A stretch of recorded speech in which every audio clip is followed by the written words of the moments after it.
मध्य प्रदेश की बात करते हैं, जहां पर राजधानी भोपाल के दशहरा मैदान में हजारों की तादाद में दलित, आदिवासी और पिछड़ा वर्ग के संगठनों ने शक्ति प्रदर्शन किया, जिसे आजाद समाज पार्टी के राष्ट्रीय अध्यक्ष चंद्रशेखर ने संबोधित किया। 31 सूत्री मांग सरकार के सामने रखी गई, जिसमें जातिगत जनगणना, प्रदेश सरकार से प्रमोशन में आरक्षण का कानून बनवाने, आरक्षण को संविधान की 9वीं अनुसूची में शामिल करवाने जैसी मांगे प्रमुख थी। चुनाव तक ऐसी कम से कम 5 यात्राओं का ऐलान हुआ है। भोपाल में चंद्रशेखर ने साफ कहा कि हम दलित, पिछड़े, आदिवासी भी विधानसभा चुनाव लड़ेंगे। आगे का कदम सत्ता के लिए होगा, संविधान का राज चलेगा और सारा बहुजन साथ चलेगा। उनसे बातचीत की हमारे सहयोगी अनुराग द्वारी ने।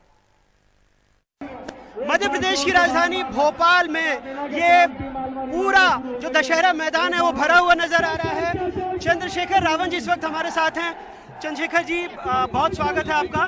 भोपाल में विशाल जन समुदाय उमड़ा है यहाँ पर दशहरा मैदान में। मांगे क्या आप लोगों की?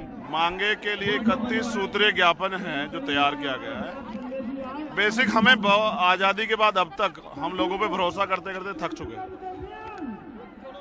भरोसा करते ठगे जाते हैं।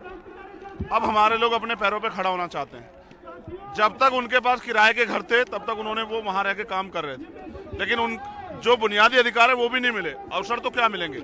अब हमने तय किया है कि हम मध्य प्रदेश में रहने वाले अति पिछड़ी जातियों के लोग, पिछड़ी जातियों के लोग, अनुसूचित जाति के लोग, जनजाति के लोग और अल्पसंख्यक वर्ग के लोग जो हैं अपनी लड़ाई को मिलकर लड़ेंगे। अब हम किसी के भरोसे नहीं रहेंगे। तो क्या सीधे तौर पे चुनाव में भी लड़ेंगे इस बार? सब कुछ करेंगे जिस जरिए हम अपने इन वर्गों के अधिकारों को सुरक्षित रख सके और कानून बना के इन वर्गों को अवसर दे सके।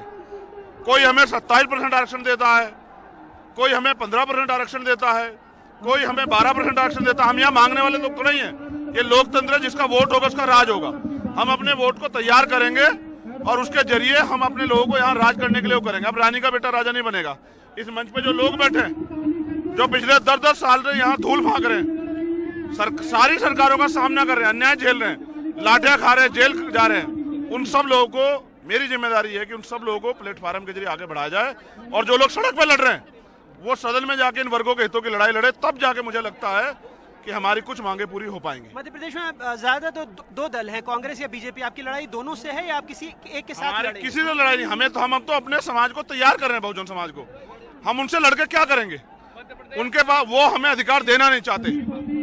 आज बीजेपी की सरकार है, हमने कांग्रेस के लोगों को भी आजमाया। यहाँ के लोगों ने कांग्रेस को वोट देकर सरकार बनाई, उन पे अपनी सरकार ही नहीं बची। हम इन सरकारों से, इनकी नीतियों से जो अवसर हमें मिले, जिस तरह से ये उनको छीन रहे हैं, हम इनके साथ नहीं रहना चाहते। यात्रा भी निकाल रहे हैं आप लोग मध्य प्रदेश? अभी तो शुरू हुई है, एक और यात्रा जातिगत जनगणना करा के रहेंगे यहाँ। और अभी आएगा बजट। मुख्यमंत्री झूठे घोषणाएं करेंगे, पहले भी की थी। नहीं, घोषणा नहीं सुननी है। लगातार दलितों और आदिवासियों पर हमले भी हुए हैं मध्य प्रदेश। नहीं सहेंगे हमला। दलित, आदिवासी, पिछड़े अल्पसंख्यक हमला नहीं सहेंगे। हमला करने वाले को जवाब देंगे मुंह तोड़। हम यहाँ गुलाम नहीं है अपने देश में। जिस तरह मध्य प्रदेश में हम लोग अन्याय सह रहे हैं, खत्म होगा। अब हम लोग अपने भरोसे लड़ेंगे। कुछ लोग कह रहे हैं कि परोक्ष तरीके से बीजेपी को फायदा होगा अगर आप चुनावी में। कोई कुछ भी कहे, आज हमारे आदिवासियों पे, दलितों पे अन्याय होता है।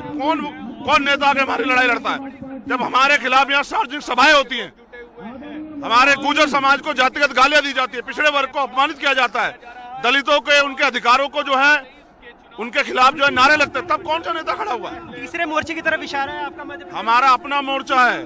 वो मोर्चा जो 85% बहुजन समाज का मोर्चा है, वो मोर्चा एक नया अध्याय लिखेगा। किन दलों को साथ में ले सकते हैं आप यहाँ? दल नहीं, ये बहुजन समाज का बल है।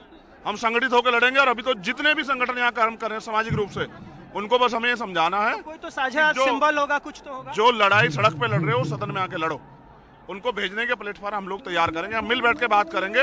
आज तो हम अपनी एकता दलित, पिछड़े, आदिवासी तरफ दिखाने को आए हैं। कांग्रेस बीजेपी से समान दूरी नहीं, हम किसी के साथ नहीं जाएंगे। हम अपना आंदोलन अपने पैरों मजबूत करेंगे और इतना मजबूत करेंगे जिसके जरिए कमजोर शोषित वर्ग के बेटे, जो गरीब के बेटे, आगे बढ़े। तो सारी सीटों पर लड़ेंगे 230? ये पार्टी और वो जो पूरा गठबंधन हमारा बनेगा वो बैठ के तय करेगा। मेरा काम है, मैं इनके लिए गली गली जाके लोगों से जन समर्थन और विश्वास हासिल करूंगा कि इनको मौका दें। तो बहुजन समाज के लोग क्या माने, 230 सीटों पर आपकी नुमाइंदगी रहेगी? बहुजन समाज के लोग जब तक अपना घर नहीं था तब तक वो किराए के मकानों में रहते थे। उनका अपना घर है, अपना प्लेटफार्म है।